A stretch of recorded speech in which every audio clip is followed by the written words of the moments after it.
All right, take two. Good afternoon, School District of Indian River County. We are very excited to come to you in our Facebook Live stream this evening to answer as many questions as we can possibly get through about our innovative options for the return to school.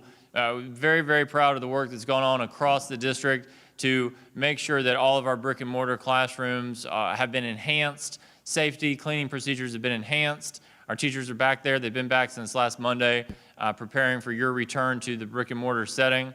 And just the confidence is at an all-time sky high. I know that there's some anxiousness, but we really believe that the plan that we put in place that has been continued to be refined and improved is really going to serve our students well.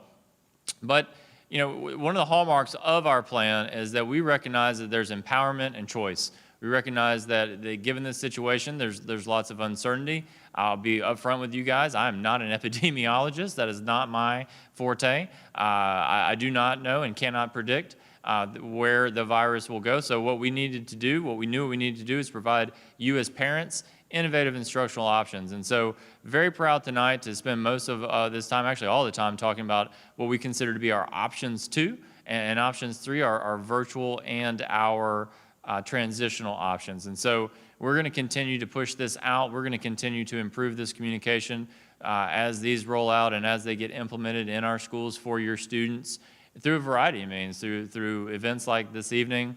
Of course, we've been answering phone calls, emails, all that great stuff. And our school-based teams really have been carrying a lot of that weight as well. Got to give a shout out to them because they want to make sure they're supporting you.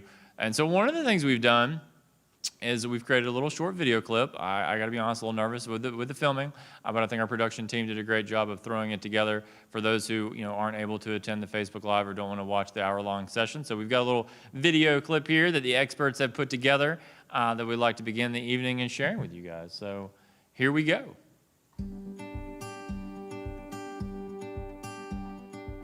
Greetings, School District of Indian River County students and families. My name is Rick Meyer, and I have the honor of serving as your Assistant Superintendent of Curriculum Instruction. I'd like to take a few minutes today to tell you about our virtual instruction options, options 2 and 3, that students will be experiencing when they return to school in a few weeks. First, let me recognize that all of us here in the School District of Indian River County are here to support every student and family as we take our next steps together in response to COVID-19. Most of us are parents ourselves, and we're going through the same emotions that all of you are going through and everyone else is going through across our country, state, and our beautiful county. That is why our team has continued to work and plan over the summer to create a menu of instructional options that meet as many individual needs as possible and support students, families, and staff. Several parents asked us to design a model that more closely mimicked the schedule of regular daily instruction in school. In the SDIRC transitional model, students will be assigned a regular daily school-based schedule with a live teacher who will present the same standards-aligned grade-level instruction that students are receiving in the traditional brick-and-mortar classroom. Other videos have focused on what students will experience in their return to brick-and-mortar, so today, I'd like to explain a little more about what to expect from our virtual learning options that students have selected. You may have heard these models referred to as Option 2 and 3, or virtual and transitional models. But the important designation is that students will be working at home until they are ready to return. Students participating in virtual and transitional instructional models will notice a difference from the instruction that was provided in our instructional provision plan during the fourth quarter of last year. We understood the importance of allowing parents to provide feedback and use that feedback to design a virtual learning experience to meet the needs of all students. For students who will be participating in Option 2, virtual instruction, standards-aligned grade-level curriculum will be accessed through either Savas for elementary school or Edgenuity for middle and high school. Each student will have a Canvas login page with easy links to the software they will be using. When utilizing this option, students will work at their own pace at the time of day that works best for them, and they will progress through the lessons until they are complete. SDRC teachers will be assigned to each student in each course to assist in monitoring their progress and provide coaching and support when necessary. It is very important that parents monitor the progress of their students in completing these courses and ensure that each course is completed by the end of the semester. An added benefit for our students participating in these modules is the ability to access a wide variety of supplementary resources that all of our students have access to as well. In the SDIRC transitional model, students will be assigned a regular daily school-based schedule with a live teacher who will present the same standards-aligned grade-level instruction that students are receiving in the classrooms. This will be done via a video conferencing platform. While other transitional students may be assigned to the same video meeting, these classes will not be live streams, which include students participating in brick-and-mortar classrooms. During these lessons, teachers will interact directly with their class, and there will be daily opportunity for engagement and support. Students participating in this model must log in daily at the specified times, as attendance will be monitored just like a normal day. Again, like the virtual classes, students will have access to a wide variety of supplemental resources provided to students attending brick and mortar. While we have asked for time commitments for each of these programs, please know that the academic success of each student is as important to us as your physical safety. All students will be closely monitored to ensure the instructional model they are using is providing adequate support and that each student is being successful. If students and families find they are having difficulty with either model, your regular school counselor will be available to provide you support and will assist in any needed changes. From all of us here in the School District of Indian River County, the start of the school year is just that, a beginning. We remain steadfastly committed to supporting every child, every day, all the way to graduation and beyond. We can't wait to welcome you back and begin the next chapter of your students' educational journey together.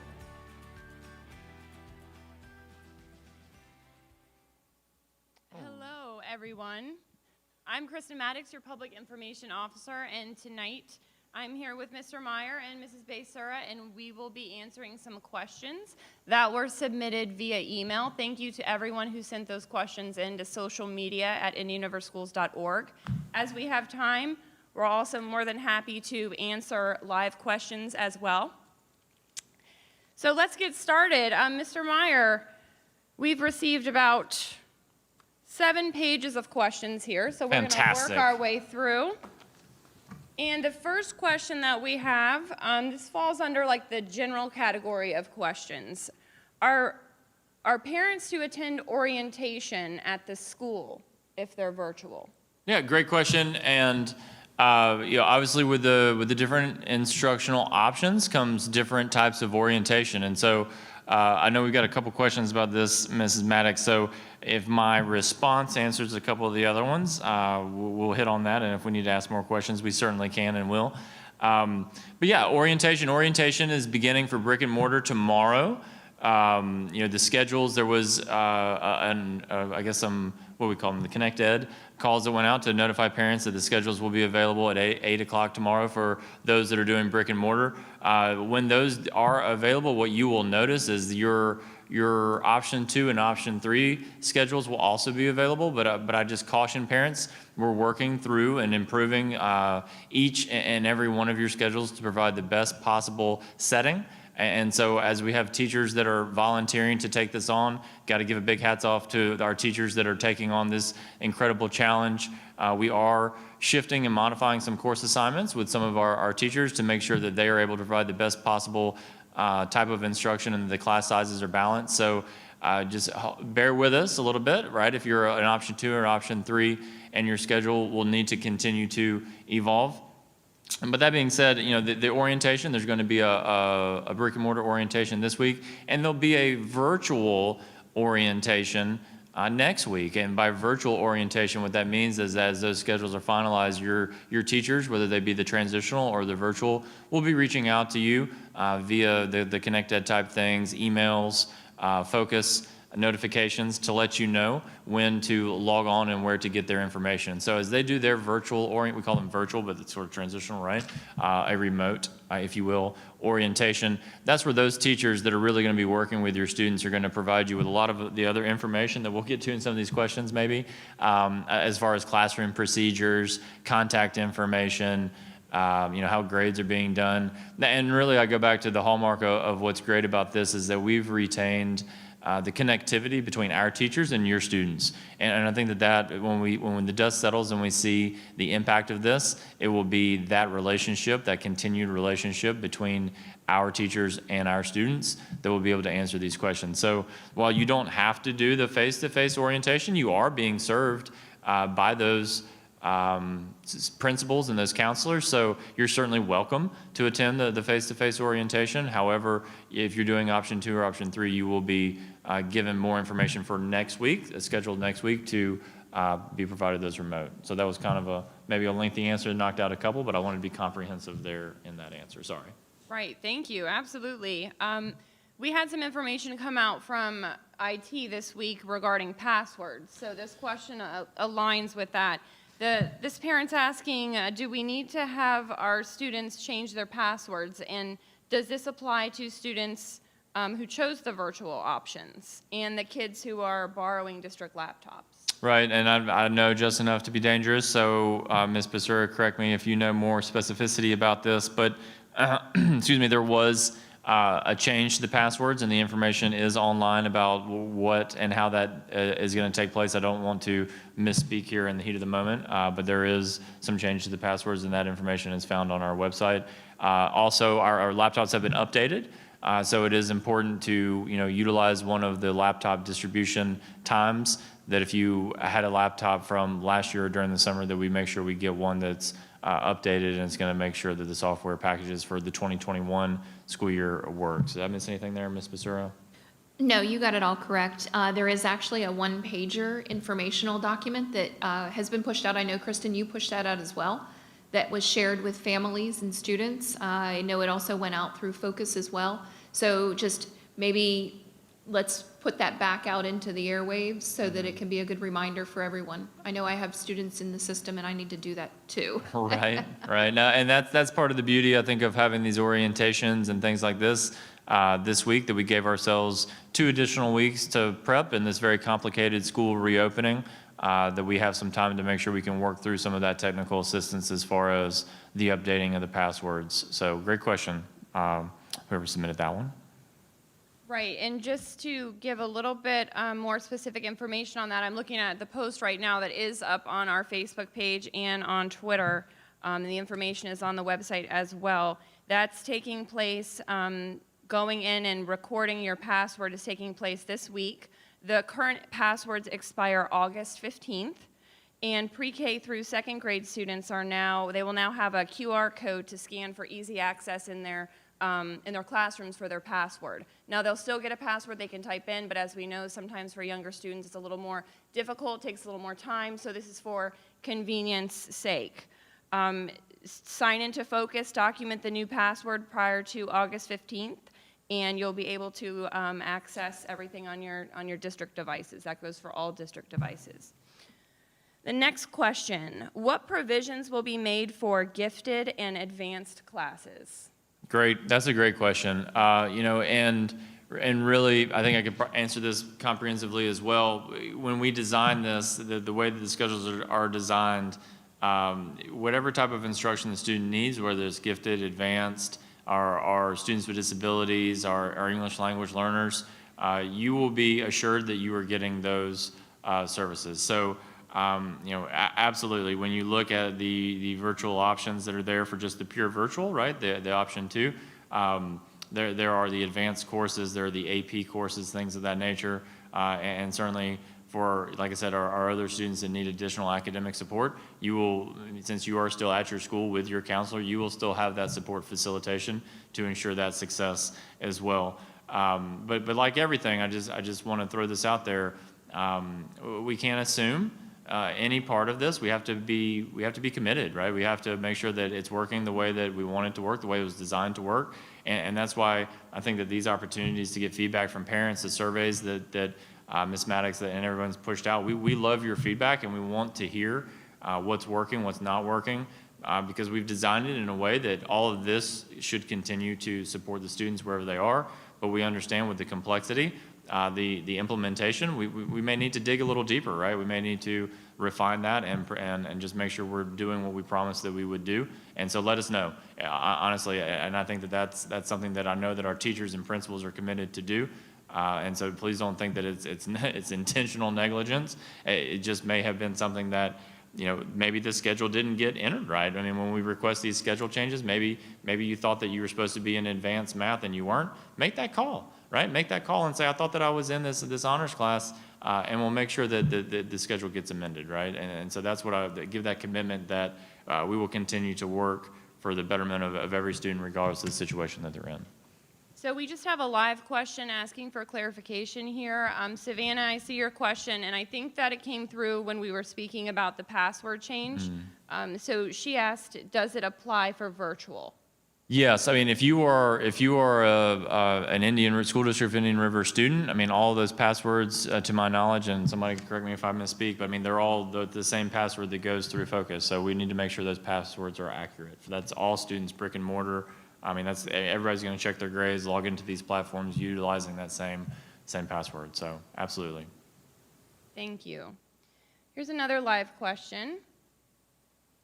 Will the AP Honors Program be available for students that chose option 3? So that's an interesting question. So I'm going to go into a big tangent here about the electives. And so we have made, and they are still out there. That's why I'm asking for some patience in the scheduling. The counselors and the teachers are making every effort to give every student the schedule that they have requested before all this began. The challenge becomes, and I just try to articulate this to the community at large, wherever I go, the challenge becomes, as many of you guys can imagine, if you only have 2 students sign up for a certain course, it's difficult to offer that course for just 2 students. One of the beauties of our high schools, I think they're a great size. They're not super duper large, where it's not personalized. We have great community atmosphere there at our high schools, but they're not super small either. Me moving to this district, I'm very excited for my students to attend high school here when they are old enough, because of the number of opportunities that are there, because of the capacity of the size. The challenge has become, in some instances, and we've fielded a lot of phone calls from parents about this. If you are in a certain grade level at a certain high school, and there's only 2 of you that wanted a certain AP course, and you're doing the transitional, well, think about that capacity issue. It's difficult to offer that class to just 2 students in a transitional setting. And so we are trying to think through innovative solutions to that problem. And one of those solutions could be that you do like a hybrid model where most of your classes are transitional, but then we can plug you in with like the virtual, because virtual is a little more, there's more capacity there because you're working at your own pace. So it may not be the exact solution that you would want, as far as I want the transitional elective of a certain type, whether it be AP or IB or chorus or a certain type of art or a certain history class. Like I said, we just have to sort of look at the number of students that are wishing to take that class transitionally, and then try to find other solutions for that student using, like I said, the hybrid with virtual. So I know that we have been able to do some AP courses with the transitional model, because they're very popular AP courses, and the number of students signing up for the option 3 enabled the school counselors to say, hey, there's 25 kids that want to do this AP course. We can definitely make sure a teacher is delivering that, whereas some of our other courses, we haven't been able to do that, quite honestly.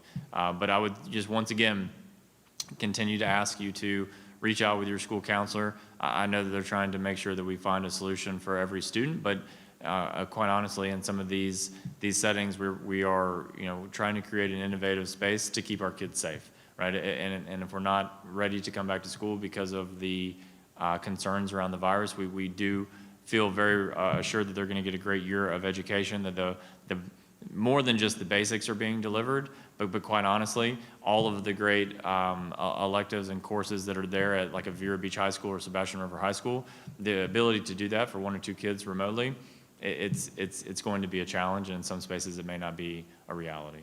But we're not going to give up. We haven't given up yet, which is why the schedules are still, we're still working to do that. So we haven't given up on any of that at this moment. Okay. When do the online lessons start and end? And I'm not sure if they're referring to during the day, or just overall. Ms. Basura, you want to tackle this one? Sure. Well, if we're referring to when do they start, like as in school start dates, that is the same as our school start date, August 24th. If they're referring to the start and end time of the school day, for the virtual model, option 2, that is a flexible model, so students can work at their own pace throughout the day on that model. The option 3 model is meant to really be that transitional model and replicate the school day as much as possible. So it's been structured in a way where our teachers are developing a school day schedule. So depending on the courses, depending on the teacher and the content area, it will be scheduled throughout the day where they will sign in for math class at 10 o'clock, ELA, just for an example. So that schedule will come from the teacher directly, but it will mirror the school day as much as possible. Great, thank you. Now, I've seen a lot of questions where families are asking about recorded sessions or live streaming and privacy concerns, and how that ties into why we can't live stream a certain class that their student might not have virtually, but that is taking place on campus. Could you clarify that, please? Yeah, absolutely. There are a lot of protections, both federal and state, that the school districts around the country are required to assure and provide to students under our care. And some of those are video and photograph privacy concerns. And so we did not find that it would really be in the best interest, to live stream into classrooms where students are, receiving instruction. So that's why these courses are sort of set aside. You have, the transitional course with a group of students who all want to be transitional because their parents made that choice. We all made that choice to be in that transitional option, whereas the brick and mortar parents, they have reasons why they, may not want their children's likeness on the internet. And so that's something that they don't, feel comfortable with. And like I said, we believe in choice. We believe in trying to make as many people, comfortable and happy as we possibly can. So that was the overarching goal there. As far as recorded, what I would expect to see, and I know there's questions coming later, Kristen, about this, but I'll just hit on some of this now. The exciting thing to me for the transitional model where the teacher is teaching to the group of students during that designated time is that they're going to utilize a lot of different platforms and a lot of different methodologies to teach. Our teachers have gone through, gosh, what would you think? I mean, if we totaled up total number of teacher PD hours or the amount of time they've done this across the entire districts, we're up in the hundreds of thousands probably of PD hours, and they're getting better and better. I think that, that growth mindset, if you guys have heard of that, is alive and well in the teachers here in the school district of Indian River. We had a great call with the elementary transitional teachers today, problem solving. They're saying, I'm very excited about implementing this, or I want to learn more. I want to get better at doing, this. But it'll be a hybrid, right? It'll be a hybrid of the teacher can play a recorded lesson of themselves or a recorded, demonstration model. That's not uncommon of what we see in our brick and mortar classrooms right now, right? With the flat screens and things that are in there where they can have sort of that science demonstration. Look at this experiment. And so if you were sitting in, your transitional classroom, I would expect to see some short video clips. I would expect to see the teacher maybe recording it of themselves or giving that direct instruction, but then also having that time for student interaction. What I wouldn't expect to see at all times, quite honestly, is what people refer to as the Brady Bunch, where the entire class is there live the entire time. I don't think that that's a reality.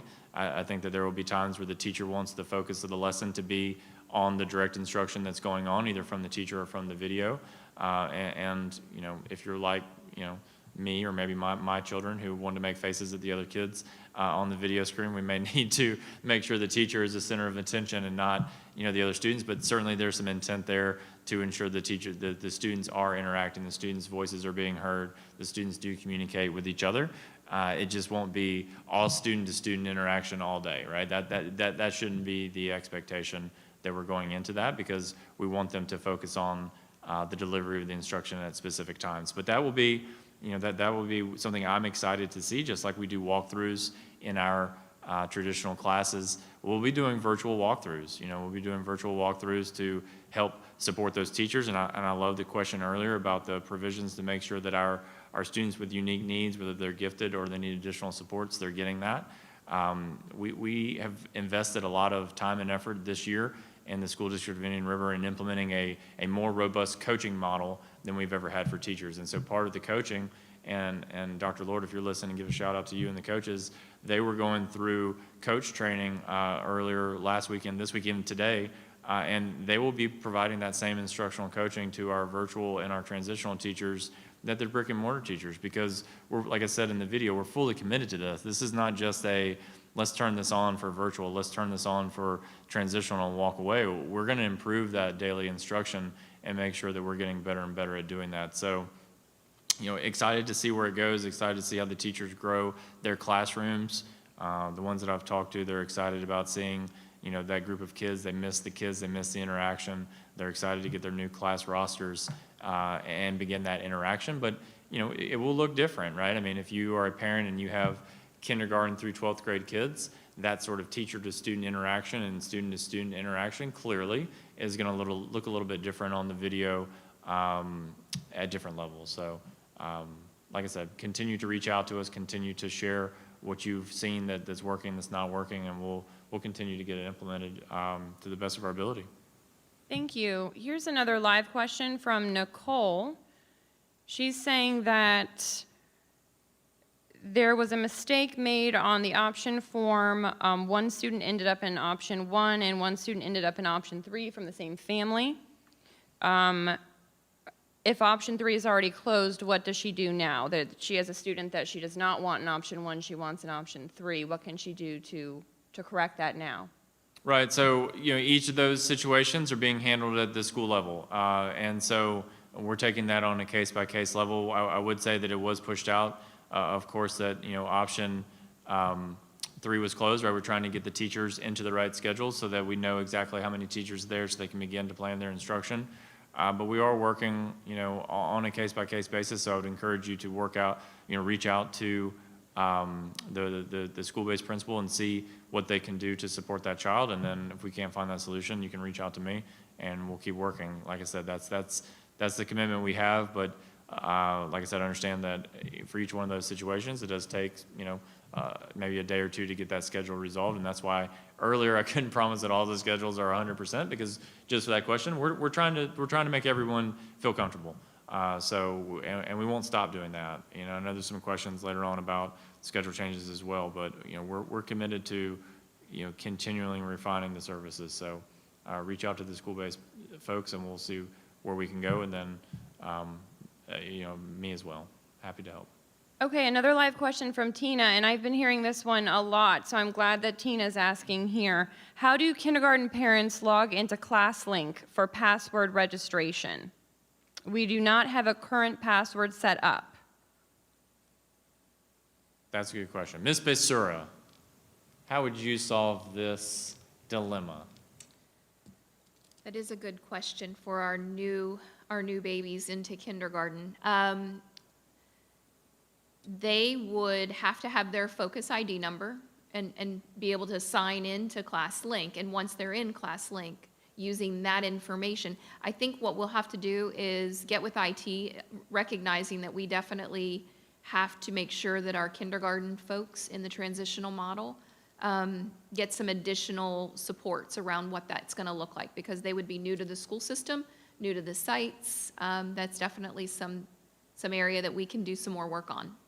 Yeah, and I would, once again, there's always a solution for this at your school. Right. Those folks are knocking it out of the park, and whichever school that your student has been assigned to, right? They have a home school. They still have a home principal and an assistant principal and a counselor and all of those great, wonderful support staff that are there at the school. So if you're having a challenge, getting through that barrier, please reach out to that school because I think they're going to be a great resource to help you solve some of those problems. I mean, they would have access to, what Ms. Basura is referring to as, some of the login information that the parent would need, and can certainly provide that support. And I know when kindergarten parents were attempting to get the information to log into Focus to take the initial survey, the form to choose your instructional model, a lot of times the schools, after your student was enrolled, they were providing the information to the kindergarten students. Right, so definitely, like you said, reach back out to your student's school. Right. And also in the same question, will kindergartners need to pick up supplies and books next week during the supply pickup that Dr. Moore mentioned on the last Facebook Live?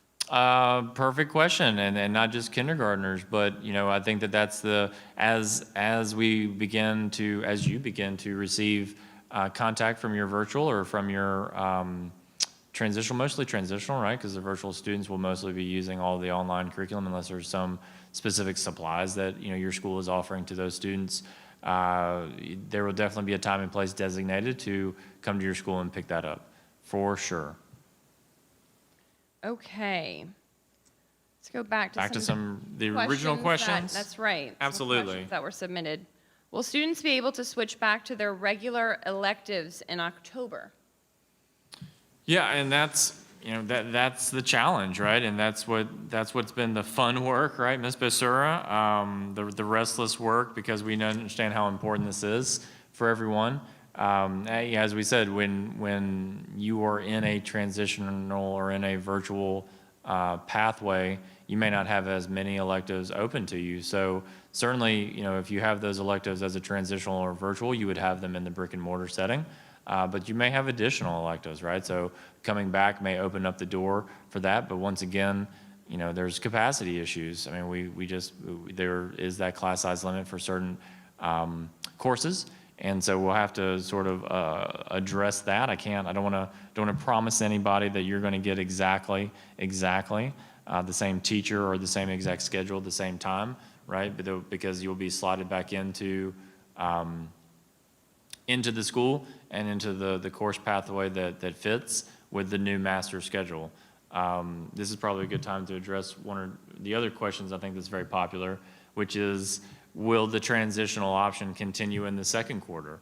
That we have said this is a transitional model. We're not going to say it's not at this point in time, but I can't promise that it is, right?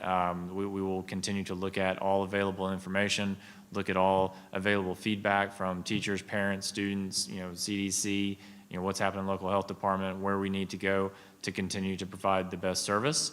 But once again, depending on what choice options are available and who chooses how many of those we have, the second quarter for transitional is a decision that is still needs to be made.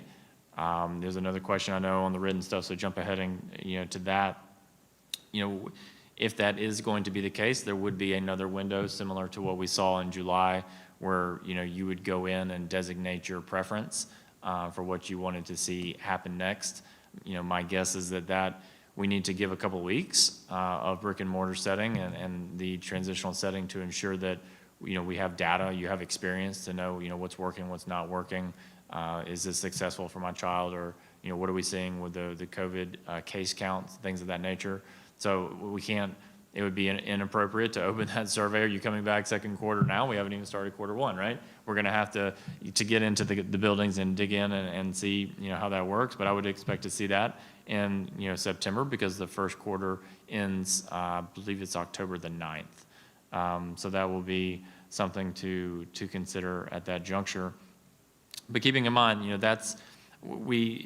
doing these schedules is complex work, and making that transition is complex work for the students as well. There's another great question while we're talking about this, Kristen. I'm going to go ahead and jump into that one as well, about the orientations. A lot of work going into the orientations for the students to go through the routines the first week back, so they understand how you should move through the school, what we should be doing in the cafeteria. This is what pick up and drop off looks like.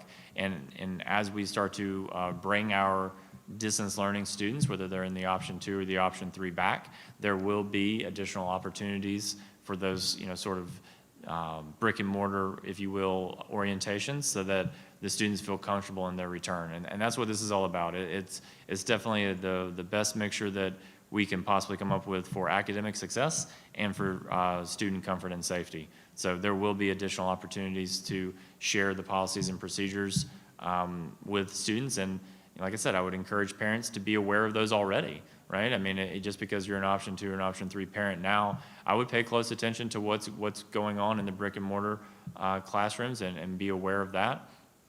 As we say, we want to wait until the 9 weeks or the semester.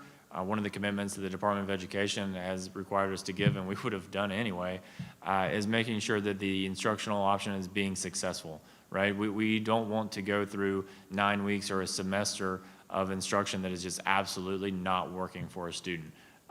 If we find that it is absolutely not working after the first couple of weeks, that's what your counselor's for, right? That's what we would do in a normal situation when you come back to school in a brick and mortar setting in any September. This is my progress report. Something's not working right here. My student's not being successful. What are we going to change before the first quarter is over with? So, we're committed to looking at that, to making sure that it's for the best interest of the student, as Dr. Moore says, best by kids, right? And I don't expect there will be an unmanageable amount of those changes, and that's just what we would do. But I think that most people, that commitment, even though it may seem a long ways away, 9 weeks, it'll be here before you know it. So give it a try the first couple of weeks to make sure it's working. Go through that progress report phase to sort of see how can we tweak this, evaluate it there at the quarter, and see where we need to go. But some people may find those answers earlier for themselves. And we want to respect that. We want to make sure that we're serving all students. Thank you. And I just want to point out, I know there's a lot of information that we're giving right now, and all of these live sessions that we've done since we started live sessions, they can all be found on our website and our YouTube channel for future viewing. You don't have to watch the live session as it's happening if that doesn't work out for your time frame. So if you go to our district website, indianriverschools.org, and you click on the graphic that says school reopening plans on our homepage, that will take you to a one-stop shop for everything reopening. We have all of our Facebook Live updates. We have our actual school reopening plan posted there, our informational videos, our health and safety videos, and mental health videos. It's just a really good place to visit. If you have any questions that perhaps we're not answering tonight even, they may have been answered previously. So I just wanted to take that time to remind everyone that it's a great resource, that page on our website. All right, let's see. There's a really good question that came through here. And I'm sorry, I think I scrolled down a little bit too far. Oh, computer question. Thank you, Ingrid. Yes. Can students use their own computers, or do they have to borrow a district laptop? Ms. Bisser, would you like to take that one? Yeah, that'd be great. Yes, students can use their own computer, and they would just sign into our district learning management system, Canvas, Teams, Focus, just like they would using the district laptop. So yes, that's allowable. Great, thank you so much. And if anyone is having audio issues with the session tonight, I would encourage you to log out and log back in again. We are all clear on this end, and we've only seen a couple people mention audio issues. So again, if you're having trouble, log out and back in.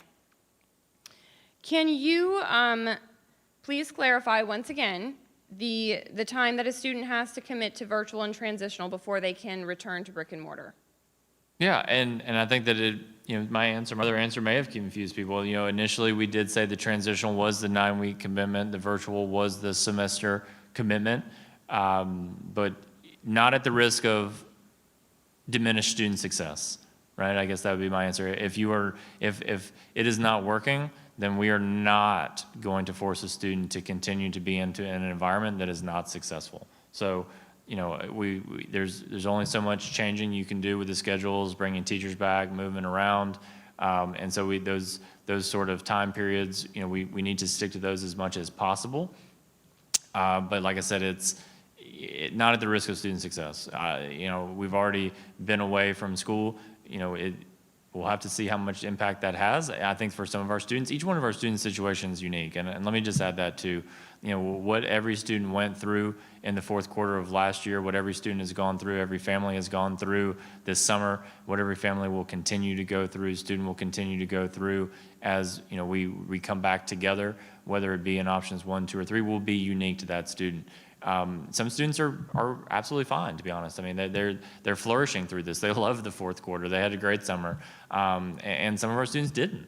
And that's the honest truth. And so we really owe it to take each case by case, and do what's right for every single child, like they were our own, and make sure that we're committed to making those changes. And so like I said, transitional was the 9 weeks. The reality is the transitional could go away after 9 weeks altogether, right? The virtual will definitely be there through the first semester. But if it needs to change earlier, that's a conversation to have on a case-by-case basis for student success, for sure.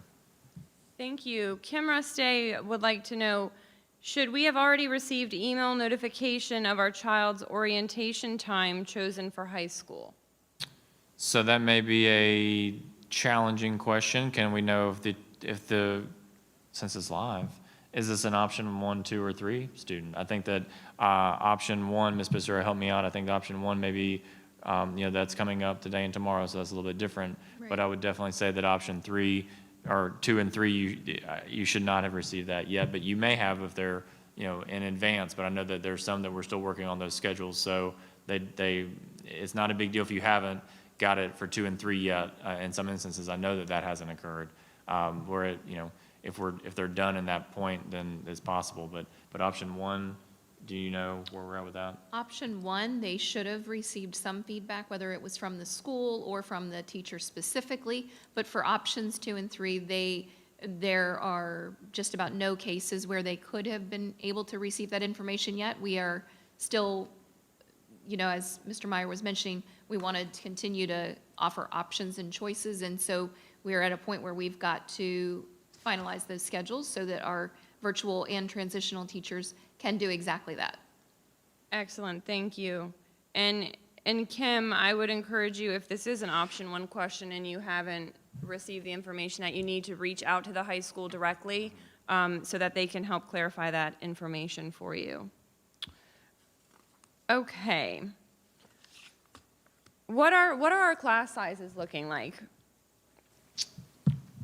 So the class sizes, in the brick and mortar are much reduced, right? And so class size is an interesting thing. If you guys are students of Florida educational history and the constitutional amendment, believe it or not, Mr. Meyer's first class, Ms. Becerra, don't laugh, I taught in 2002. I know that I look very young, and you wouldn't believe that I taught 18 years ago. But my first algebra class that I taught in 2002, I had 37 8th graders in an Algebra 1 class. Through the years, Florida has created caps on certain courses that we want to make sure that we are under, and that's what we build our master schedules around. That's how we fund ourselves, and so on and so forth. And then they've relaxed that to be an average, and so there's a lot of work that goes into making sure that the average load for a teacher is manageable, right? You got a picture, they've got to grade X number of papers across the classes, and so in the early days of the class size average, it was a problem to just go 1 kid over. But then we realized as long as the teacher is not being overloaded with too much work, the average is what's most appropriate. But I would say that our class size averages are very good. The brick and mortar, where the students will be returning face to face,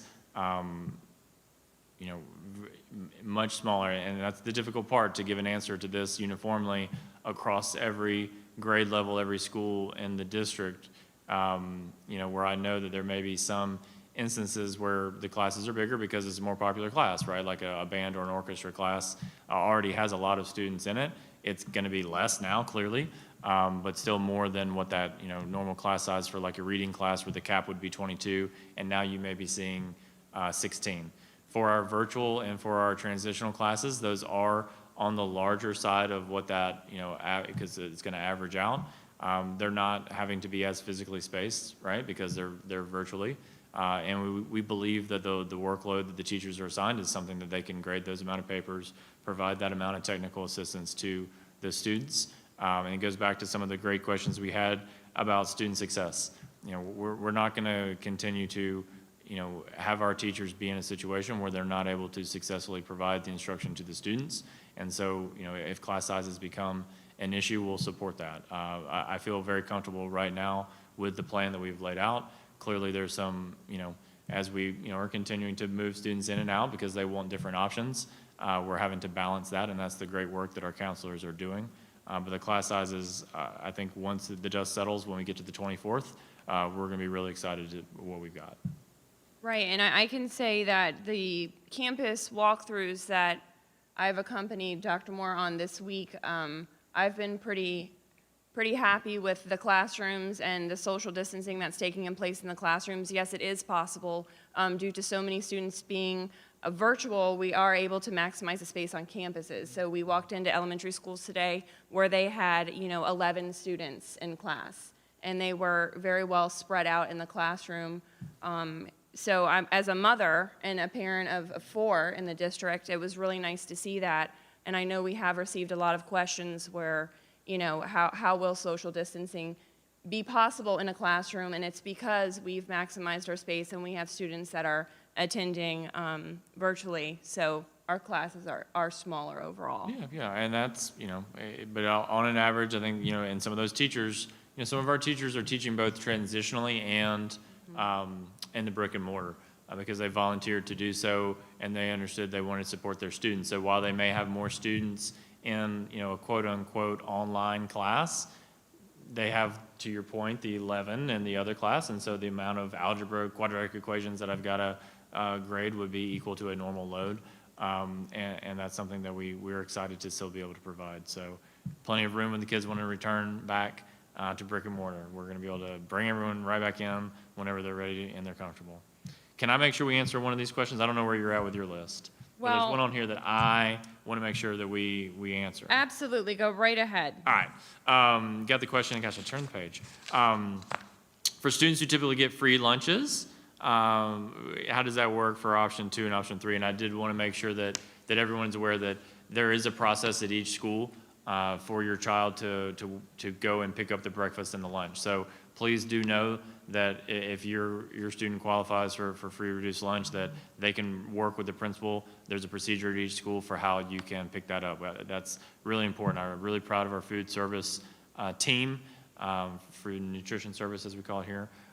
They do a phenomenal job. They've been doing it since it started through the summer, and they are fully committed to making sure that all of our students, whichever option they choose, are supported as well. So I wanted to make sure we address that question because I know that's a concern for folks, and rightly so. Right, absolutely. This next question is from Kelly, and I haven't heard this question before, but she actually brings up a really great point.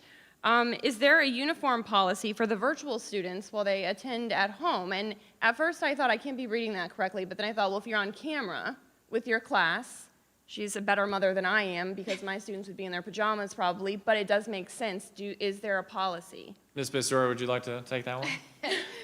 We Well, did discuss that today, actually. We did discuss that today, and it kind of surprised us that we were discussing it as well.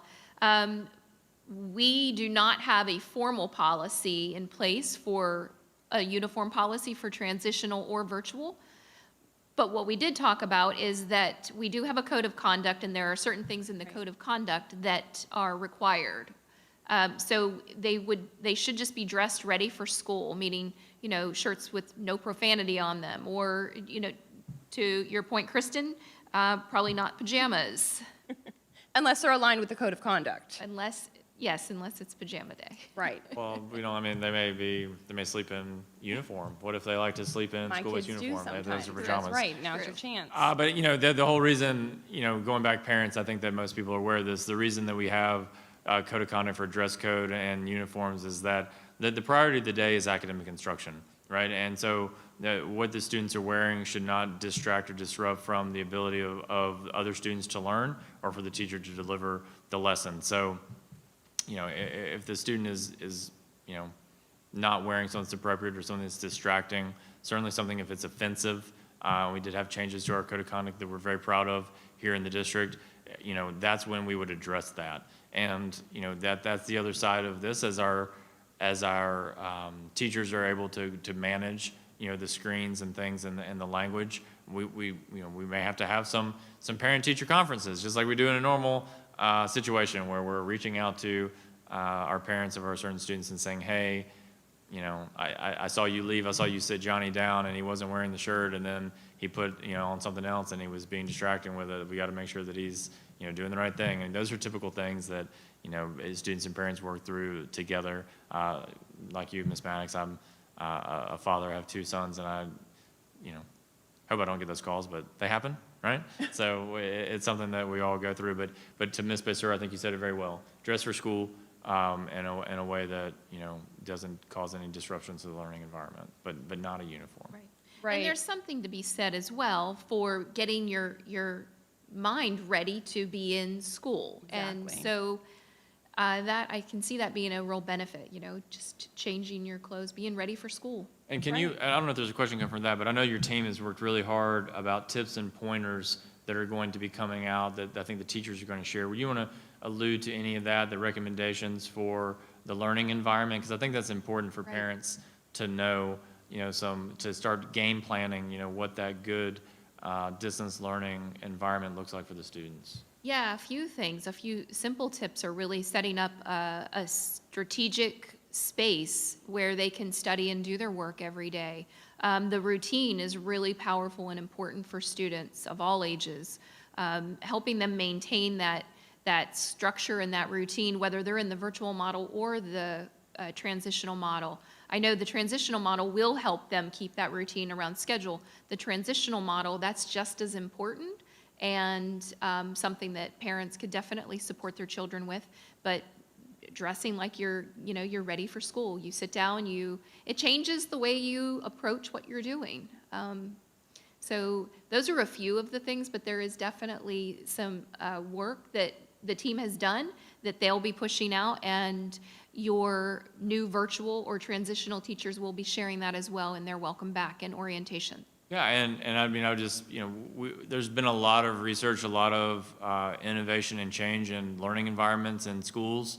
We've learned that flexible seating arrangements, really work well for some students, and the whole, I'm looking out here at the TEC, and it's rows of desks, and we know that that's not always the most successful thing for students. So, but they do need a learning environment that supports them, right? And so if they're in their room and it's all cluttered and there's Legos everywhere, maybe that's not the best place for them to concentrate.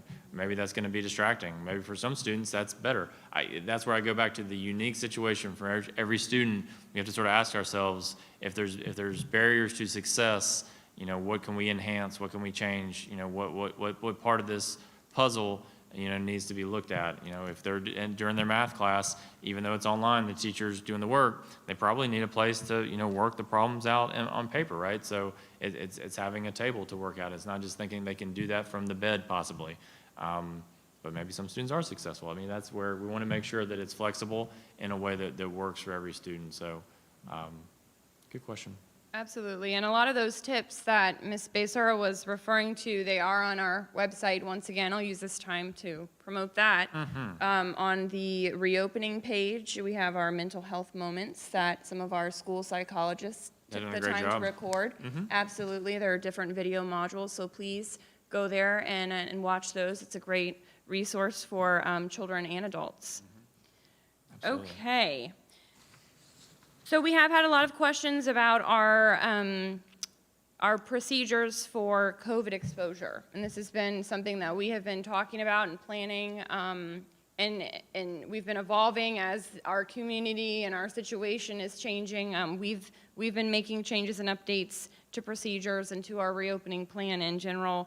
So this question comes from Helen. If a student develops COVID or is exposed to another student who develops it and must quarantine, will the affected students be placed on a virtual program for those 14 days? So I didn't know where that question was going because I thought that it was, it's like, I thought we were talking about option 2, option 3. So yeah, but that is a great question, and it does sort of relate to this. The students that are in brick and mortar that will be, potentially quarantined, or they may miss school due to actual, positive cases. They're not going to be automatically moved to virtual or to transitional. It will very likely depend on a number of other factors, right? They're assigned to that student's class. It's possible that the entire class would be quarantined and that teacher would continue to deliver that instruction to that group of students. But once again, this becomes a sort of a case-by-case basis in certain situations because many of these will be unique. You know, we do have plans in the event, you know, if we saw something like the fourth quarter of last year where there's a state mandated change, that would clearly be, you know, different. But you know, once again, I said at the outset, disclaimer, not an epidemiologist. You know, every student's, you know, exposure to this and how long it takes them to recover is different. You know, and in a normal year, there are students who get sick and miss a week or two of school for the flu, right? And so they are able to do their makeup work, and then they join their class, and it wouldn't require like the schedule change. Certainly, we wouldn't, you know, for 2 weeks put them into the virtual option. That's very difficult to jump into the middle of something and jump out of those virtual modules. You know, you go through an entire process to complete those, potentially moving into transitional classes for students that, you know, have been exposed would be something we'd look at. But once again, really needs to be a case-by-case conversation. And once again, just because your student may need to be away from campus doesn't mean that they still don't have that teacher. Doesn't mean they don't still have that counselor and that principal. You know, please know that the commitment to every student that shows up is going to absolutely be there through the entirety of this. Absolutely. And we're getting a lot of questions about masks as well. And what I can tell you is that when it comes to masks at school on our campuses, the same goes for what we were talking about, clothing at home. It has to align with the code of conduct. Any designs on the mask, any wording on the mask, you know, as we've been going through this, you see different designs popping up everywhere. Masks are really fun and cool to wear now, but we do need to make sure that whatever you're wearing is appropriate, the design of the mask, and aligned with our standards in the code of conduct. And as far as providing any type of guidance for the types of masks to wear, yes, the district will be providing 2 reusable cloth masks to each student. However, if you are bringing your mask from home, that's fine, and we will be pushing out some guidance that will come directly from the CDC. So you can go to the CDC website, and they will show you differences between masks and what they recommend, and that is what we will be recommending as well. So I do encourage parents to visit the website and kind of go through the information on masks to assure that if you are wearing a mask from home, that it will protect your student. Okay, so do you want to, are we in the option 3 section here? We've hit all kinds of Hit different all of bases, these Ms. Maddox. questions. Yeah, the only ones that I'm seeing that we didn't already touch on, to some extent at least, would be you know, testing and assignments. We got a lot of questions there about, you know, how to test, how the assignments work. Are we going to be Yes. given, you know, everything in the beginning of the week? Will it be day by day? You know, if you're in that pure virtual where you're working at your own pace, then, you know, you have those modules, you work at your own pace. If you're in the transitional, keep in mind, this looks different from a kindergarten student than a 5th grade student, than a student in a high school course. And so that's what I think that, you know, the teacher of record will definitely be rolling out those expectations. Those of us that have been teachers or work with other teachers or have kids in different grade levels, you know, you guys may have seen those homework packets that come out. Here's the homework packet for the week versus the daily homework. There is not a district policy that says that the teachers have to do one or the other. We just, once again, we want to make sure that what we're doing is impactful and is effective. So I can see, depending on the type of class, depending on the type of assignment, that the teacher would want to say, hey, this is something that may take you a few days to do, versus here's just one quick thing to do tonight, and I'm going to check in with you tomorrow, right? So try this one. You know, I keep using math, but, you know, it could be anything. Try this one thing, and we're gonna touch base on it again tomorrow. So the amount of assignments and when they're given will be dependent on the teacher and how that teacher is rolling through that. And we trust that they're professionals and that they're going to do that in a manner that's highly impactful. As far as, you know, tests and assignments, quizzes, some of that will also be rolled out through the teacher. There are certainly ways that we can do, you know, video proctoring if that's necessary. As a reminder to everybody that's out there, in July we had an amendment to our student progression plan, and there are no more exams for this year either. We canceled the exams at the end of the second semester last year because of, you know, the inability to give those remotely, given the fact that we have students that are in option 1, option 2, option 3 could potentially be transitioning back, could potentially be, moving into a different teacher's section when they move back. We're not going to be doing exams this year at the secondary level, not as much of a concern for elementary school families or parents of at least of those age group of kids. But as far as those lengthy exams, that's not going to, into the semester exams, those will not be a thing. But there will probably still be, types of what we call in our business the summative assessments will need to be given. And I trust the parents, if that's necessary, we'll make sure the student is doing their best and that they're not cheating and they're getting that submitted, because really it's not just about the grades, right? I mean, that's what I said on my little video. It's not just about the grades. It's not just about this. This is a journey. Your child's academic development from the time that they were born. All of us sitting up here are proud parents, love our kids immensely. It's not just about the 1 year or just this response for the past few months to COVID. We want to support our children to grow to be outstanding adults, right? And so however we respond to this and however we support them, we need to know, when we take some of these assessments, I know that we don't always like things like FSA, we don't always like things like iReady, but the reality is that does paint a picture of where the student is on their academic progress. And if we want our students to grow up to be doctors, if we want them to grow up to be lawyers, if we want them to grow up to be engineers or welders, they have to have certain minimum competencies. And so knowing at an early age, if you're at grade level, if you're below grade level, if you need additional support, where are you on that track you want to be? As a parent, I encourage you to, just don't stress your kids about it, right? We don't want them to overstressed about these assessments. You just want them to do their best, and you want to be able to know how best to support them. So, I'm a fan of that, but I get it. I mean, there are people that have that anxiety about the assessments, but they're necessary. They really are. They'll paint the picture of whether or not we have weathered this storm together and what support we need to continue to give our students.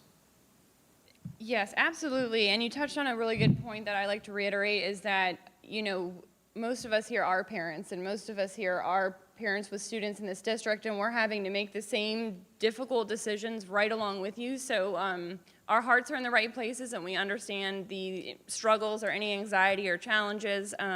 All of the questions, I see a lot of questions say, this might be a silly question. There's not a silly question that you could possibly ask. Please keep asking the questions, and we will provide the best answers that we can each time. Just to close tonight, there were some questions regarding etiquette in the classrooms for virtual instruction. Just remember that this instruction is going to be just like if a student were in a classroom on campus, that teacher will set standards for what do you do if you need to use the restroom in the middle of a lesson, what do you do?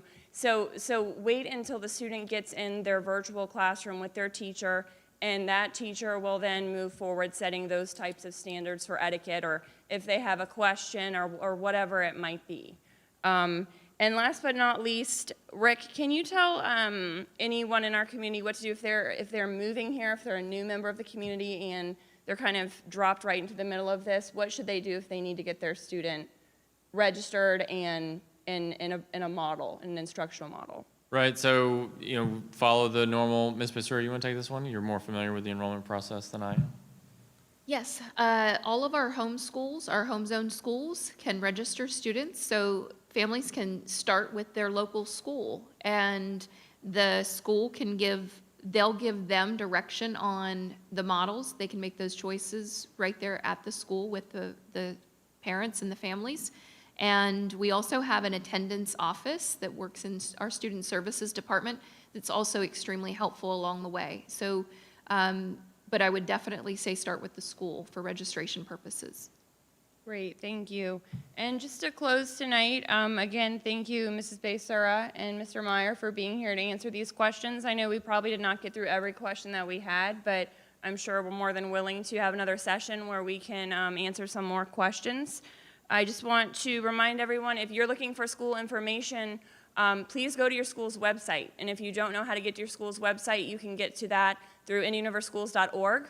Click on the Our Schools tab, and all of our schools will be there, elementary, middle, high school, our specialized schools, and you can get to their websites from that page and get information on orientation, any of their reopening processes that they have in place. And if you have any further questions, just reach out to us here at the district, email, social media at indianriverschools.org, and we'll make sure that those questions are answered for you. Have any closing comments? No, I love it. I love the questions, and I think you hit on it. There's no bad questions. We will continue to push this out, continue to ask you as many questions. I think the exciting thing that I would say is that our principals and our teachers, they're back in the buildings and they're ready. They're ready to get the kids back. They miss them. This is their passion, right? I mean, everyone should have a passion. Our teachers, they're passionate about educating.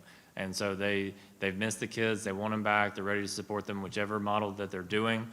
You can get on Twitter, you can get on Facebook, you can see the enthusiasm that's there across the district for return, and the safety procedures are there. They feel, they feel like they're prepared to do this, I think. I think that obviously there's some, onesies and twosies, right? We've got to continue to refine things, and so, and rightly so. The coronavirus is not gone out of our country or the planet or anywhere else, but I will say the work that's gone into supporting that, tremendous effort by everybody, and we're very much looking forward to the 24th. Great. Thanks so much, and thank you to all of our teachers and administrators and our staff members who are out there working so hard getting ready for our students who are coming back on all instructional models. So thanks again. Thanks for being with us tonight. Have a great evening.